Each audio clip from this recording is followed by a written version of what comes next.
He wasn't even supposed to be outside of his own country. He was, so right there.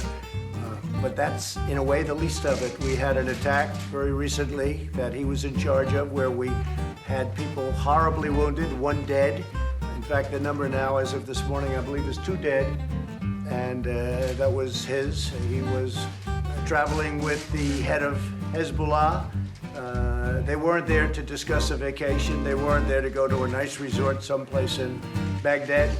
They were there to discuss bad business.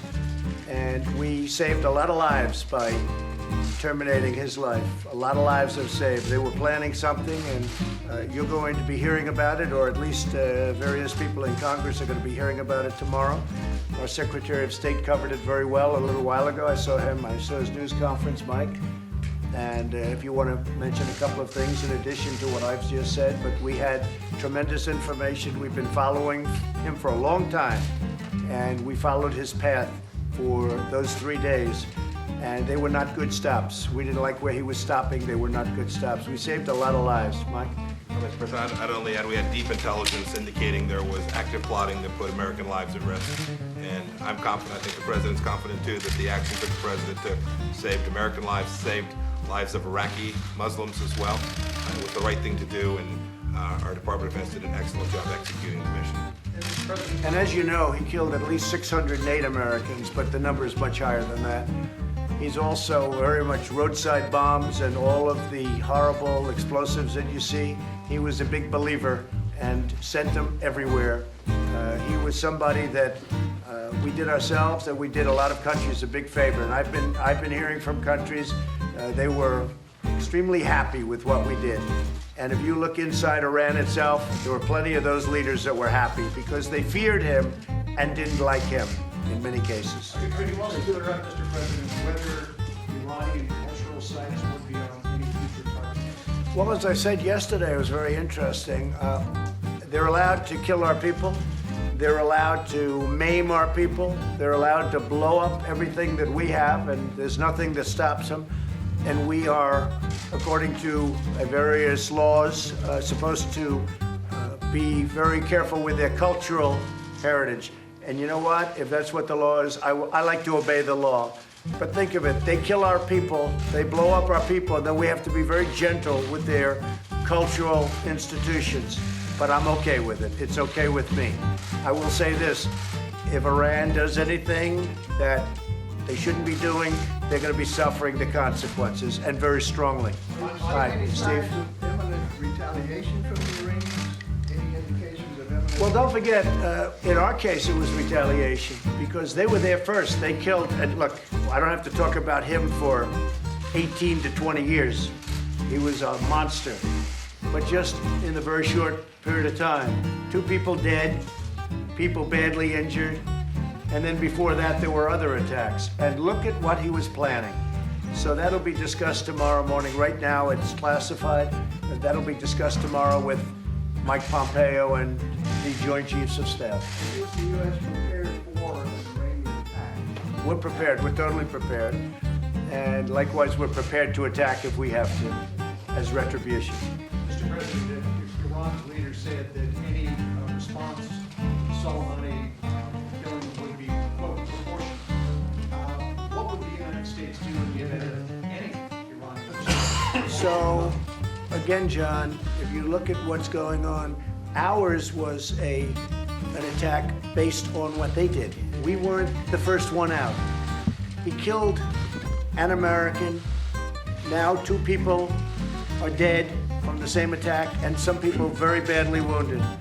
And that was one of his smaller endeavors. You look over his past, he's been called a monster, and he was a monster. And he's no longer a monster, he's dead. And that's a good thing for a lot of countries. And he was planning a very big attack and a very bad attack for us and other people, and we stopped him. And I don't think anybody can complain about it. I don't hear too many people, other than politicians, who are trying to win the presidency. Those are the ones that are complaining, but I don't hear anybody else complaining. Mr. President, you called him a monster, but your friend Erdogan called him a martyr. What is Well, the that's reaction? everybody to each his own. I mean, I disagree 100%. And I'm sure he does too, but he has a public to take care of, and I guess that's for his own reason. But I'm actually surprised to hear that, but that's okay. Are you willing to make a deal with Greece regarding F-35, sir? Say it? Are you willing to make a deal with Greece regarding F-35? So Greece and I and my people, and we have a whole group of people, and as you see, they've brought a lot of great representatives from Greece that we've been dealing with. We have a tremendous Greek population, over 3 million people as I understand it. That's fantastic. I really feel I know most of them. I think I know all of them, come to think of it. But it's a great population in the United States. We're going to be meeting, we're going to be talking, we're going to be negotiating, and we're going to be making a lot of deals. Let me add something. We have a really great relationship with Greece. Let me add something to that. Greece is interested, Mr. President, in participating in the F-35 program. As you know, we are already upgrading our F-16s, Yeah. and that program will be completed in 2023-2024. So we're very much interested in participating in the F-35 program after that. And I'm sure that the U.S. will take into consideration the fact that this country is coming out of an economic crisis in terms of structuring the program in the best possible way for my country. That's true, and you know, they just signed a very big renovation of existing aircraft. They have great aircraft, but it's gotten a little bit tired, and they've done a renovation that's going to bring it up to brand new, and we look forward to doing that. A couple of our great companies are doing it. So, how do you feel about the idea of the supposed withdrawal from Iraq being a possibility? Isn't that something Soleimani actually wanted all these years? Well, it's something that I want too. I mean, eventually they have to be able to defend themselves and take care of themselves, and it's something ultimately that I want to see. We don't want to be there forever. We want to be able to get out. I didn't want to be there in the first place, to be honest, and everybody knows that. That was when I was a civilian, I said it. But we were there, and they made a decision, and I disagreed with that decision very strongly. But we're there now. We've done a great job. We've gotten rid of the caliphate. 100% of the caliphate is gone, and which is ISIS. We have thousands of ISIS prisoners that we're keeping right now under lock and key, and we want Europe to take many of these prisoners because they came from Germany, France, and other places. Probably a few from Greece, in all fairness. Well, none from Greece so far. You're lucky. You're lucky. But we have a lot of people right now in prison, ISIS fighters that are tough fighters, and they are where they should be.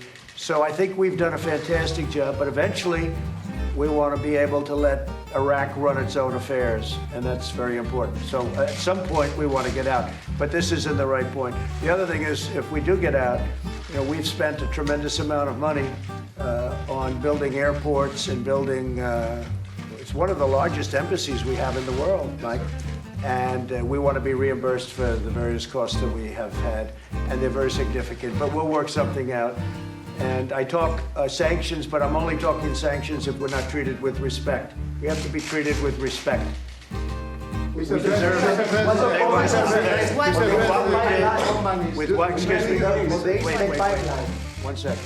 With what we did with ISIS, and this was done during my administration, because it was a mess before we got here. With what we did with ISIS, we've done the Middle East and we've done a lot of other countries a tremendous favor. Yeah, go ahead. Do you agree with the Turkish provocations in Libya, in Eastern Mediterranean, against Greece? And are you willing to talk to your friend Erdogan to We are talking to him, and we're talking to, when you're talking about Libya, we're discussing with President Erdogan, we're discussing with many other countries. I just spoke with the Chancellor of Germany, with Angela, and we talked about that subject specifically, Libya, what's going on. We'll be talking to Russia, they're involved. A lot of countries are involved with respect to Libya, and it's right now a mess. But there are a lot of countries, and they all want to know where we stand, and they do know where we stand. We have a very distinctive stand, and we have meetings set up, and we're going to see if we can work out some kind of a plan for peace. I think it's important. Mr. President, can I just make one point? One point on this issue. I think it is important to point out that the agreement signed between Turkey and Libya infringe upon Greece's sovereign rights and essentially cause great concern and instability in a region which is already highly problematic. So we'd be very much looking to your support to make sure that these types of provocative agreements are not being put into place. And I think we should refrain in general in the Eastern Mediterranean for any sort of activity that inflames passions and that doesn't promote regional peace and security. So we'll be very much looking forward to your support on this issue because it is a very important issue for my country. Mr. President, Mr. President, the Iraqi government says it expects U.S. forces to leave the country after the letter that it received, General Mark Miller said, by mistake yesterday. What do you say to the Iraqi government about the possibility of U.S. forces leaving based on that letter? Well, I don't know anything about that letter. The letter was sent, and I understand it was an unsigned letter. So I could maybe let Mike speak to it. I don't know if that letter was a hoax or was The it letter itself was a unsigned mistake. or I think what? the Department of Defense has spoken that it was a mistake. It wasn't intended. But the Iraqi government is saying they're taking you at your word and expect U.S. forces to leave. Well, I think it's the worst thing that can happen to Iraq. If we leave, that would mean that Iran would have a much bigger foothold, and the people of Iraq do not want to see Iran running the country. That I can tell you. So we'll see how it all works out. I know it's going to work out well for us because at some point we want to be able to get out. We want to bring our soldiers back home. I will say that we have had tremendous support from the people of Iraq, appreciating what we've done, and they don't want to see Iran go into Iraq. But they're neighbors, and over a period of years, something will happen. We'll see what that is.